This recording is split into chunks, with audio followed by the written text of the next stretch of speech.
guys? It's time for the next book. We finished the Frida book. Now it's time to move on to the next one in the list. So, there's a story that goes along with this book before I say what it is. About a year ago, I went to this bookstore called Book No Further. I know, cute pun. It's based in Roanoke, Virginia, and they had a good selection of horror books there. Now, I've never read a horror book in my life. I think I tried to before. I tried to read it. I didn't really get too far. Not because I didn't like it. I just didn't get that far. Life happened, but I was like, yo, let me go ahead and pick up a horror book. It's spooky season last year, and so I saw this book, which was The Angel of Indian Lake by Stephen Graham Jones, which happens to be a third book in a trilogy. Which I know, why would I pick it up?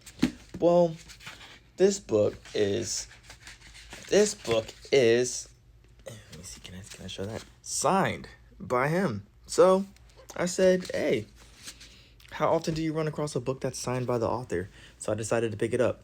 But what really sold me, also outside of the signature, was the fact that the store clerk in there, she said she didn't really read horror that much, but she read one of his books and she really enjoyed it, and she recommended reading them and like giving them a try. So I was like, has to be a good sign. So a year later, I'm like, this book is on my shelf. I need to read the series so I can understand what's happening. So I picked up My Heart is a Chainsaw, which is the first book in the Indian Lake trilogy by Stephen Graham Jones. So we're going to give it a try and see what it's like. I picked it up from the library because I don't know if I'm going to like it. I figured buying one without knowing is good enough. So we'll see this. If I like this, I'll pick up the second book and we'll keep it going. But I'm gonna go ahead and read the inside because we gotta figure out what we get into. So it says you won't find a more hardcore 80s slasher film fan than high school senior Jay Daniels. And you won't find another place less supportive of girls who wear torn t-shirts and too much eyeliner than Proof Rock, nestled 8,000 feet up a mountain in Idaho, alongside Indian Lake, home of Camp Blood, both, site of a massacre 50 years ago, and as of this summer, Terra Nova, a second home celebrity Camelot being carved out of a national forest.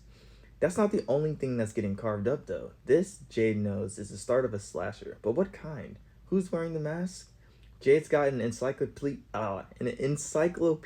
recall of every horror movie on the shelf. But will that be enough to help her survive? Can she get the final girl trained enough to stop all this from happening? Does she even want to? Isn't a slasher